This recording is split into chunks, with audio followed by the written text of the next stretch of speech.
Hello everyone. Back again with film recaps. In this video, I will recap one of a thriller films from 2019, titled 1BR. Before we get to the storyline, don't forget to like and subscribe for more film recaps and have a great day.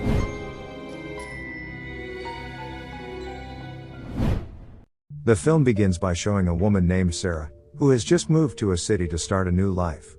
Sarah now decides to live alone as a result of her troubled past. Therefore, she begins by looking for an apartment in the city where she can live. We can see that the surrounding environment there is very pleasant, and the neighbors appear to be friendly as well. Shantae. An open house is being held at the apartment to welcome new residents, and many people have already came. Inside the apartment, she is greeted by the event manager named Jerry.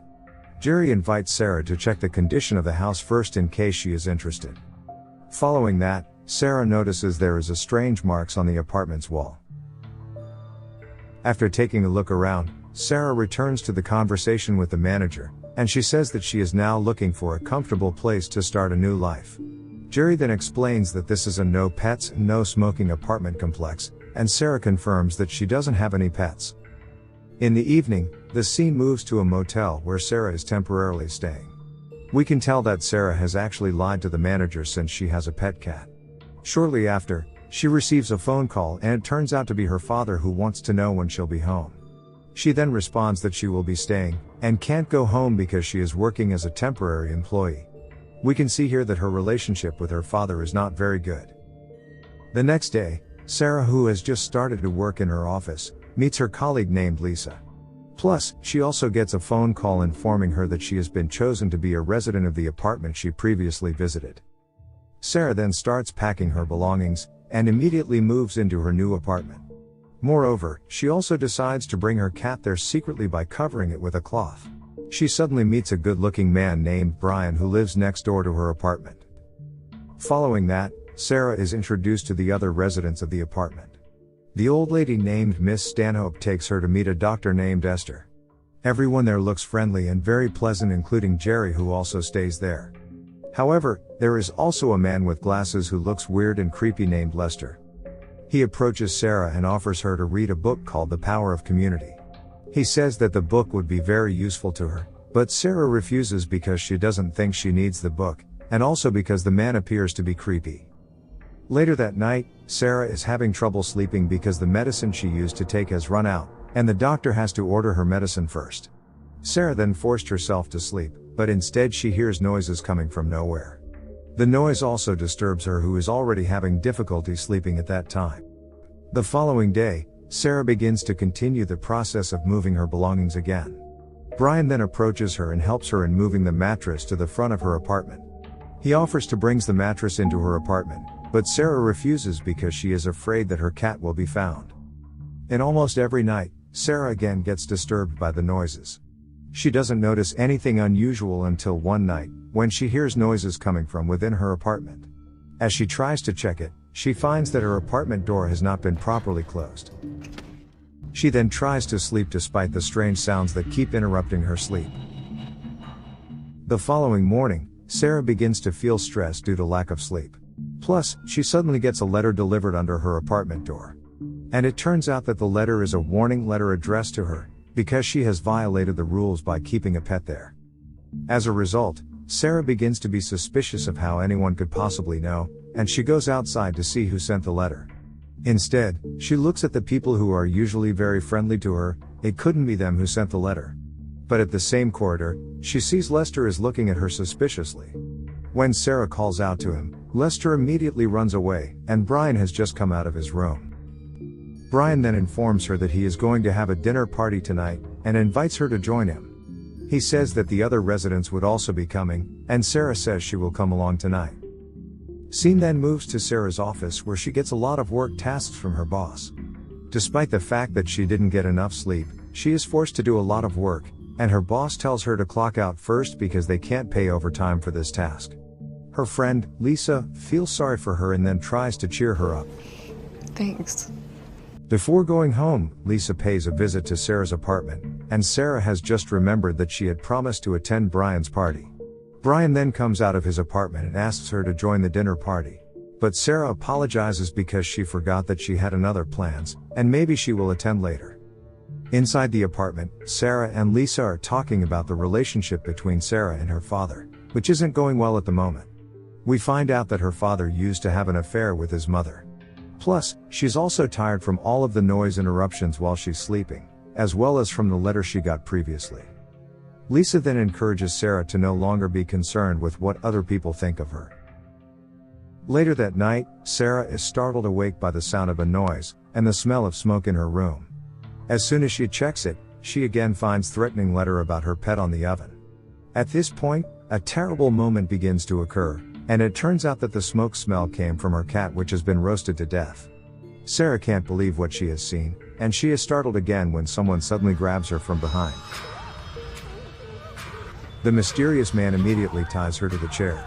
At this point, Sarah suspects that this man is Lester, and she begs him not to hurt her. But the man is actually a man who had always been kind and cared to her. Sarah is very surprised by what she sees, and Brian then intends to inject her with an anesthetic. Fortunately, Sarah manages to escape by breaking the cheap IKEA chair. She then screams for help, and bumps into Dr. Esther in the corridor. At first, Sarah is relieved that she might be saved, but it turns out that Esther is also part of the action. Sarah is then taken to a room, where the other residents of the apartment are already there. It turns out that this act is actually intended to be done at the previous dinner party, and Esther thinks it's such a bad way to start this. Without wasting any time, Sarah is then given an anesthetic injection by Brian. After that, she wakes up in a room with a window that has been covered with wood. Sarah realizes that she has been locked up, so she screams for help, but her efforts are in vain. Soon after, she hears footsteps approaching, and it turns out to be Brian and Jerry. Brian's good character has now completely changed, where he tells Sarah to face the wall and put her hands there. Jerry then says that no one would look for her, including her friend, who has been deceived by a fake message from Sarah. At first, Sarah refuses their order, but Jerry then calls Lester and shows what she will get if she does not comply. Jerry says that this is for attacking him, and this is for trying to escape. This of course makes Sarah scared, and she is finally forced to comply with their order. She will need to stay in that position, and can only rest when the red light next to her turns off. Moreover, Sarah stays in that position while being disturbed by a loud song, that makes her feel even more stressed.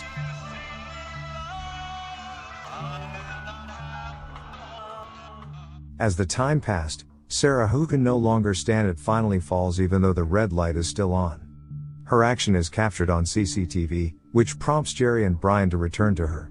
Instead of allowing her to rest, the two men punishes her for her actions by nailing her hands to the wall. At this moment, Sarah discovers the truth from the patches she noticed at the beginning of the film. Brian says that he is now helping Sarah, and she must remain in her position. Sarah has now been standing for such a long time, where she's getting tired and begins hallucinating. Her father appears in her hallucination, and tells her to pull her hands off the nail. Sarah thinks that her father has really come to save her, and eventually falls unconscious as she realizes that it's just a hallucination. Brian and Jerry then re-enter the room, and Sarah is assumed to have passed the trial. After that, Sarah is taken out to be treated for her wounds. After all of that incident, she is treated well by the residents. Other residents also shows their hands, which turns out to also have scars like Sarah's. After that, Jerry and Brian begin their interview with Sarah, which includes the use of a lie detector. At this point, she is asked about her sexual preference and about her first sexual experience. Jerry emphasized that openness is one of the foundation of their community, and that secrecy will only lead to disputes. Sarah is then given a book titled The Power of Community, which is the same as the book that Lester had offered her the previous day. She begins to learn more about this community, and begins to understand what is the community's purpose. Their purpose is to create a community that is different from others, with a greater emphasis on social harmony. After that, she is interviewed again, and Jerry asks her to name the 4 foundations from the community. Sarah confidently answers that the 4 foundations are selflessness, openness, acceptance, and security. They finally ask if Sarah wants to be a part of this community, and she says yes. But the lie detector indicates that she is lying. She is then given another opportunity to learn more about the community. Therefore, she is taken to a classroom where the children are learning about the community through a videotape. On the recorded tape, they can see a man named Charles Ellerby is being interviewed. He is the one who created and built the community with his clever idea plus crazy method. Sarah slowly begins to understand the 4 foundations, starting from selflessness, openness, acceptance. Once an error has been corrected, it's already forgiven. And security. For security, Charles Ellerby mentioned that their best selves when they know their neighbor is watching. By practicing these 4 foundations, their community can live free of loneliness, poverty, and strife. Jerry now believes that Sarah is ready to take on more responsibilities in the community. Therefore, she is taken to a room that turns out to be a monitoring room for all of the residents' activities of the apartment there. This completely explains why they seem to know Sarah's every move before this, while also applying their 4th foundation. While they're keeping an eye on all of the residents, it turns out that there's also a CCTV behind them. Sarah tries to ask who is watching them, but Brian tells that it is none of their business, and tells her to return to monitor the screen.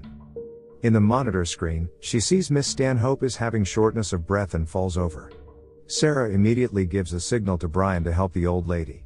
As a result, she receives praise from Jerry for her efficiency in carrying out her responsibilities. At this moment, all the residents of the apartment came to visit Miss Stanhope. Brian then begins to tell about all of the contributions that the grandmother has made to this community during her time as a resident. At first, everything seems normal, until he finally says something that sounds like farewell words. Sarah starts to panic when she sees the gas tube is prepared. Brian then tells her that Miss Stanhope has been considered that she can no longer contribute anything to the community. But strangely, Miss Stanhope just accepts it and acts as if she has known this would happen. Sarah is forced to hold her emotions while seeing the grandmother's head is covered with black plastic, and poison gases delivered right into the plastic. After the old lady passed away, Brian recounts his experience in the early days of joining the community. Brian assures Sarah that this community helped him a lot.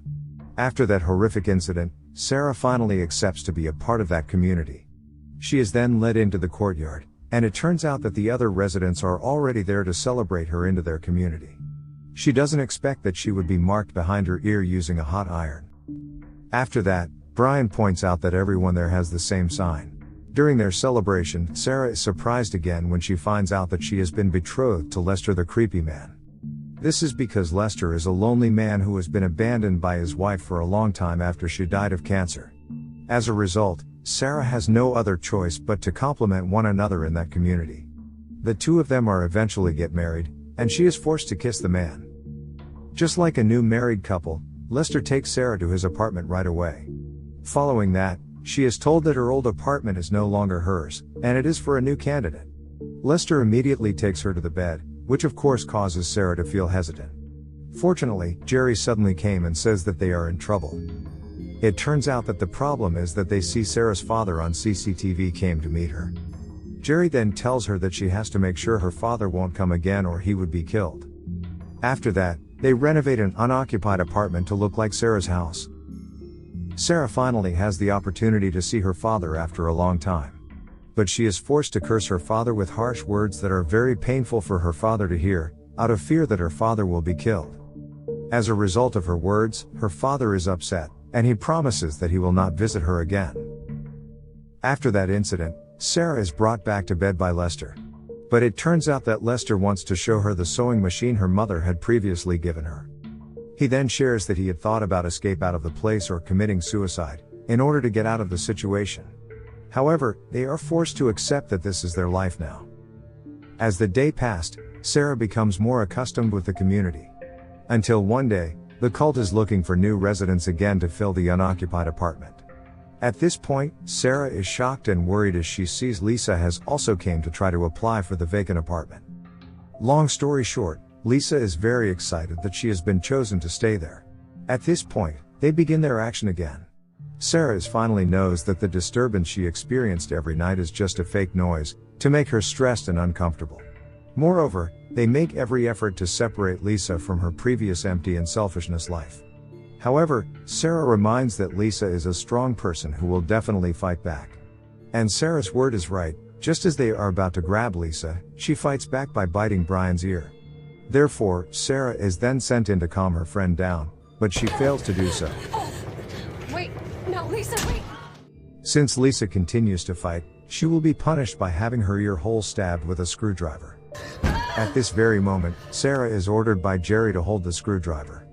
When Jerry is about to hit it, Sarah can no longer hold her feelings and stabs Jerry in the neck with the screwdriver. Following that, Sarah and Lisa then rush out of from the room. But unfortunately, Jerry, who is still alive, manages to shoot Lisa to death. Sarah can't accept that her friend is killed, so she immediately attacks Jerry and stabs him many times until he died. At this moment, she feels confused as she notices Jerry, the manager, also has the same mark on his hands and behind his ear. She then walks out while holding a gun, while an alarm starts to sound indicating that something bad is happening. All of the residents comes out and surrounds her, including Brian.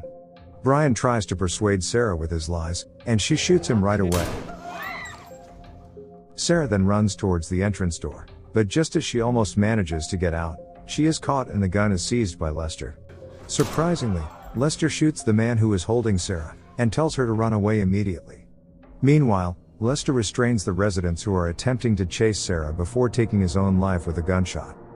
As she runs down the street covered in blood, she is taken aback as she comes across a board with a logo that appears to be similar to the one used by the community. Plus, the strange things keep happening when the same alarm is sounding from every building in sight. This is when Sarah realizes that the community isn't just isolated to her apartment, but all of the blocks seems to be under the influence of Charles D. Ellerby's sick ideas of an ideal community. Moreover, there are CCTV cameras indicating that someone is keeping an eye on them.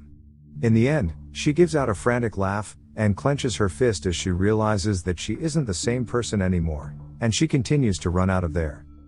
And with that, the film ends. Okay guys. That's all the recap for 1BR 2019. Thanks for watching. See you again in the next video.